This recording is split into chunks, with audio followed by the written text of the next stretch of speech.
Émile Durkheim was born in 1858 in Épinal, which is a small town in rural France. He's well known for founding sociology as a scientific discipline and for defining the boundaries of its subject matter. The impact of French philosopher Auguste Comte on Durkheim is significant. He developed a philosophical perspective called positivism, which had an enormous influence on Durkheim's work and the development of the social sciences throughout Europe.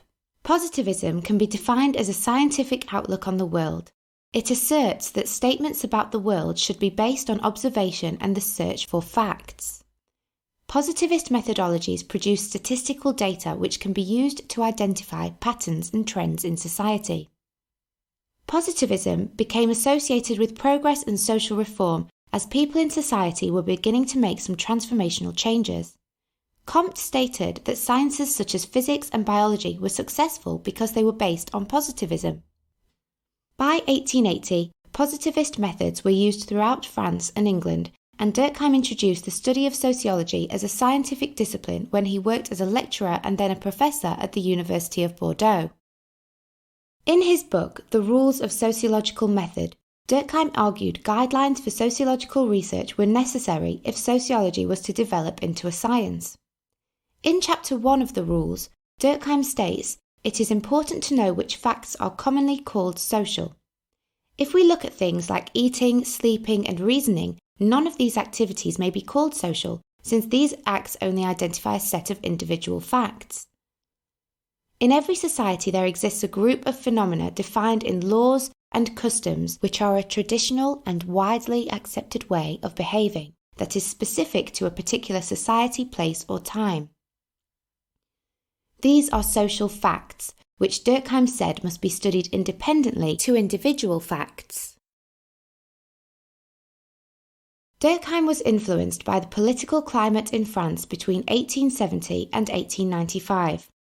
Although Durkheim lived many years after the French Revolution, the French Revolution had a lasting impact on French society. Many people felt that since the Revolution, individuals were separate from society, and individuals only really entered into relations with society for economic necessity and self-interest.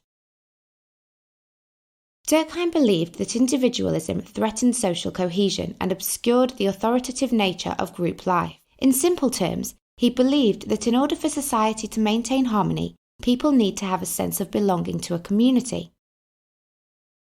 In the same way our bodily organs are connected to each other and play a part in our survival, the different social institutions, such as the family, religion, and education, are all important organs that contribute to the body of society. In his book The Division of Labour, which was published in 1893, Durkheim refers to the system of bonds which link individuals to society. He talks about the collective conscience, a term which is used to refer to the beliefs and practices which are held in common by all members of society. These beliefs are spread throughout society and are not an expression of individual consciousness. Durkheim's body of work as a researcher and theorist focused on how it is that societies form and function, which is another way of saying how they can maintain order and stability.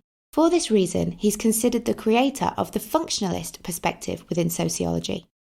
Durkheim was most interested in the glue that holds society together, which means he focused on the shared experiences, perspectives, values, beliefs, and behaviours that allow people to feel that they are part of a group, and that working together to maintain the group is in their common interest.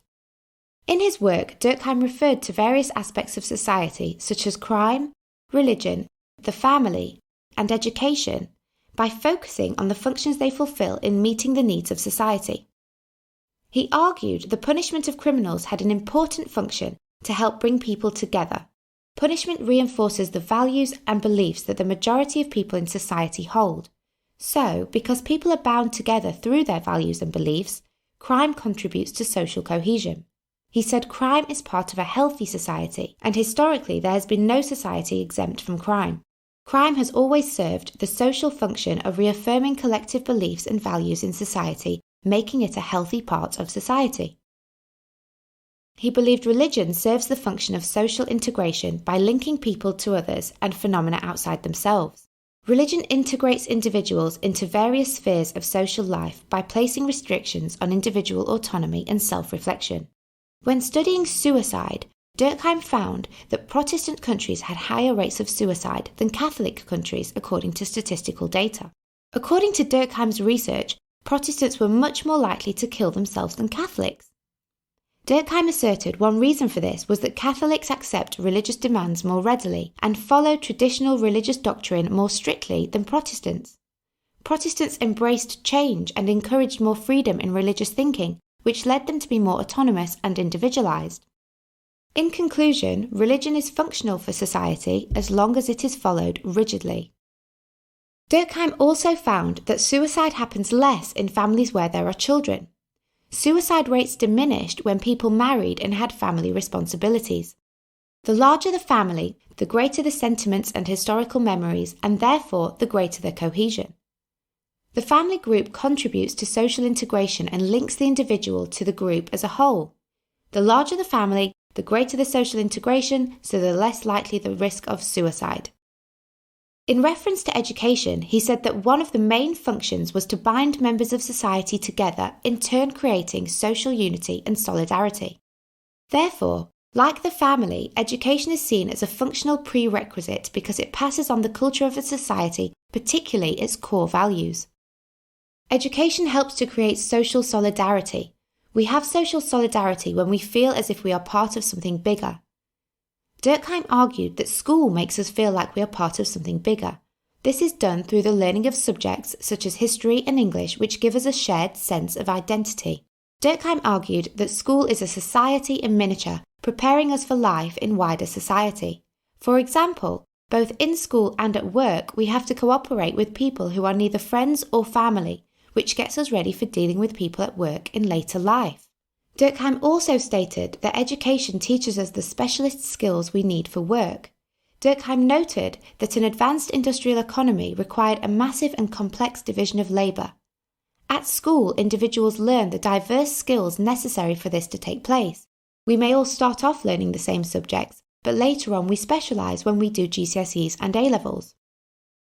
The functionalist approach focuses on the positive functions that areas such as crime and religion perform for society. However, critics argue that functionalism overlooks the dysfunctional aspects. In reality, crime, the family, and religion do not always perform positive functions for society. For example, crimes such as murder can have devastating effects on individuals and communities. Families can be dysfunctional and dangerous if domestic violence occurs. And religion has caused long-term conflicts between communities throughout the world. Although open to criticism, Durkheim's outlook has had a huge influence on the way in which sociology is studied and remains deeply relevant and important to how sociologists study culture today.